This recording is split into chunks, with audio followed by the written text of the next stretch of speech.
Hello friends, I am doctor Saranjeet Kaur. आज हम लोग लेकर आए हैं new remedy Baptisia tinctoria for BHMS students. Baptisia को याद करने के लिए एक सबसे इम्पॉर्टेंट इसका जो है कि it is a septic genius in homeopathy. It is an antibiotic in homeopathy. ये रेमेडी जो सी एंटीबायोटिक का काम करती है। ट्रू सेवियर है इन टॉक्सिक कंडीशंस। जब भी टॉक्सिक कंडीशंस रहेगी थिंक ऑफ बैप्टीशिया, बट साथ में और भी इसके सिम्टम हम लोग उसको ब्रेक करेंगे बैप्टीशिया को इन निमोनिक्स और फिर उसको याद करते हैं। Let's start. तो सबसे पहले बी आता है। B is for broken body sensation. उसको ऐसे लगता है कि उसकी body is scattered, it's broken into pieces, like 3 parts में डिवाइडेड है उसकी बॉडी और वो स्कैटर्ड है।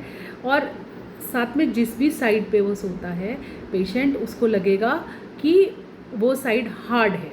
ओके, उसको हार्डनेस फीलिंग होगी। वो साइड ऐसे लगेगा तख्ते के ऊपर लेटा हुआ है, किसी हार्ड जगह पे लेटा हुआ है। Then A is for altered mind. उसका माइंड जो है वो हमेशा कंफ्यूज स्टेट में रहेगा। हमेशा जैसे वो सोच ही रहा है कि उसकी बॉडी जो सी है वो टूटी हुई है, स्कैटर्ड है, उसको इकट्ठा नहीं कर पा रहा है कवर करने के लिए। तो उसका हमेशा कन्फ्यूजन रहता है उसको सब चीज़ों में। एंड डिल्यूजनल स्टेट रहती है, उसको डिल्यूजन्स होते हैं बहुत इसके अंदर। Then P is for putrid discharges. Putrid discharges जो सा ये इसका हॉल मार्क है। ओके, जितने भी डिस्चार्जेस रहेंगे वो प्यूट्रिड रहेंगे। ऑफेंसिव कैडेवरस ओडर्स होती हैं इसकी, चाहे वो स्टूल्स हो, चाहे वो स्वेट हो, चाहे वो यूरिन हो, माउथ से ओडर्स हैं, कोई भी डिस्चार्जेस हैं, they are very very offensive. ये इसका हॉल मार्क है, ये याद रखना है जब भी हमारी क्लिनिक में पेशेंट आएगा and patient is offensive smelling और उसके कुछ सिम्टम्स साथ में ये मिल रहे हैं, कन्फ्यूजन है उसको, तो हमें सोचनी चाहिए बैप्टीशिया सेप्टिक कंडीशन में specially. Then T is tongue के ऊपर उसका एक ब्राउन सा स्ट्रीक रहता है। ओके, बर्नट फीलिंग रहती है टंग में, ऐसे लगता है जल गया है। और टंग जो उनसे कई बार साइड्स में कट्स, जैसे स्टोमेटाइटिस के केसेस में cuts and ulcers in the tongue, तो भी हम सोच सकते हैं इसके लिए। और I is for inability to swallow.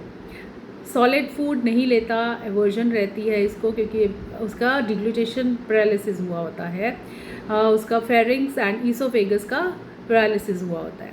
तो वो इजीली लिक्विड को तो ले सकता है, बट कुछ भी सॉलिड इट गैग्स, तो डिज़ायर फॉर लिक्विड। और बियर जो सी है वो सब सिम्टम्स को एग्रावेट करती है, GIT सिम्टम्स को। जितने भी इसके गैस्ट्रोइंटेस्टाइनल सिम्टम्स रहेंगे वो सारे के सारे एग्रावेशन होगी ड्यू टू बियर।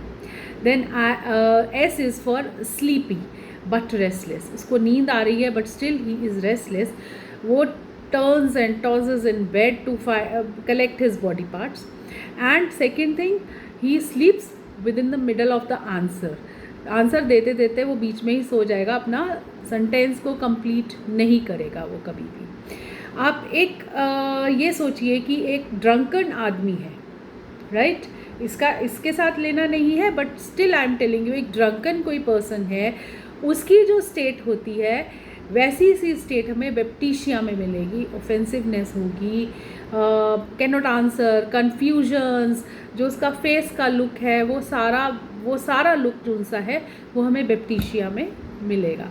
इसमें सेप्टिक कंडीशंस मार्क्ड होती हैं। Then I is influenza with aching. इसका जो सा है टाइफॉइड लाइक फीवर, टाइफॉइड में, सेप्टिक कंडीशन में, पोस्टपार्टम जैसे प्यूरियल फीवर हो गया, पोस्टपार्टम हुआ है उसको, कोई फीवर हुआ है, उसके बाद कोई इन्फेक्शन हो गया है डिलीवरी के कुछ दिनों बाद, तो उस में भी ये बहुत अच्छा हेल्प करती है। लोकिया इसका ऑफेंसिव रहता है, सेप्टिक कंडीशंस होती हैं। और जितनी भी सेप्टिक कंडीशन केसेस में हम लोग इसको सोच सकते हैं। इसमें प्रोस्ट्रेशन भी मार्क्ड रहती है, उतनी बीमारी नहीं होती है जितना प्रोस्ट्रेशन इसको होती है, जितनी वीकनेस इसको फील होती है। बस जैसे ही बीमारी स्टार्ट हुई, start is sudden, onset is sudden, and उसका जो कोर्स है, आउटकम वो जो सा है वो सिवियर रहेगा। Outcome is very severe. Baptisia के केसेस में सिम्टम्स सडनली अपीयर होते हैं और रैपिड प्रोग्रेशन होती है। Then A is answers incoherently. अभी जैसे बताया कि मेंटल कन्फ्यूजन के कारण स्लो रिस्पॉन्सिव रहेगा और अपना सेंटेंस कंप्लीट नहीं कर पाएगा विद इन मिनट्स, वो मतलब middle of the answer the person will sleep. अब हम उसकी लुक्स के बारे में बात करते हैं, उसका फेस हमें कैसा दिखेगा। जैसे मैंने आपको कहा कि ड्रंकन फीलिंग वाला, ड्रंकन केस ले लीजिए, तो उसका फेस कैसा रहता है, उसका फेस रहेगा डस्की, रेड चीक्स रहेंगे, बिसॉटेड लुक रहेगी उसकी। बिसॉटेड मतलब इंटॉक्सिकेटेड, यानी अपनी ही सुध में रहता है, सारी चीज़ों की बेसुधी में रहता है, अपने ही ख्यालों में खोया हुआ है। और उसकी टंग जैसे मैंने बताया था बर्न्ट रहेगी, और माउथ में अल्सर्स, उसका गला भी थोड़ा रेड रहेगा। और इसके जीआईटी सिम्टम्स की अगर हम बात करें, जीआईटी सिम्टम्स में dysentery in old people and diarrhoea in children, जो कि ऑफेंसिव रहेगा, ये मार्क्ड है। एक इसके अंदर और होता है कि इसके राइट साइड में राइट हाइपोकॉन्ड्रियम यानी लिवर वाला जगह, right lumbar and right iliac fossa उसका पेनफुल होता है। ये इसका एक मार्क साइन है, इसके राइट साइड है, ठीक है ना। सारी प्रॉब्लम्स, नींद में इसको सफोकेशन होगी, जब भी सोएगा तो उसको लगेगा उसको कोई दबा रहा है, स्लीप में उसको सफोकेटेड फीलिंग होगी। तो ये थी बेप्टिशिया रेमेडी, जो कि एक टाइफॉइड रेमेडी है with broken body, confused mind and you can say जो उनसा उसका फाउल ट्रेल रहेगा, जहाँ जहाँ जाएगा वो उसको फाउल रहेगा, सारी ऑफेंसिव स्मेल्स रहेंगी। So next time when we see a dull toxic case, patient हमारे पास आया है और वो कन्फ्यूजन में है और उसके डिस्चार्जेस फाउल हैं, तो हमारे को बेप्टिशिया सोचनी चाहिए।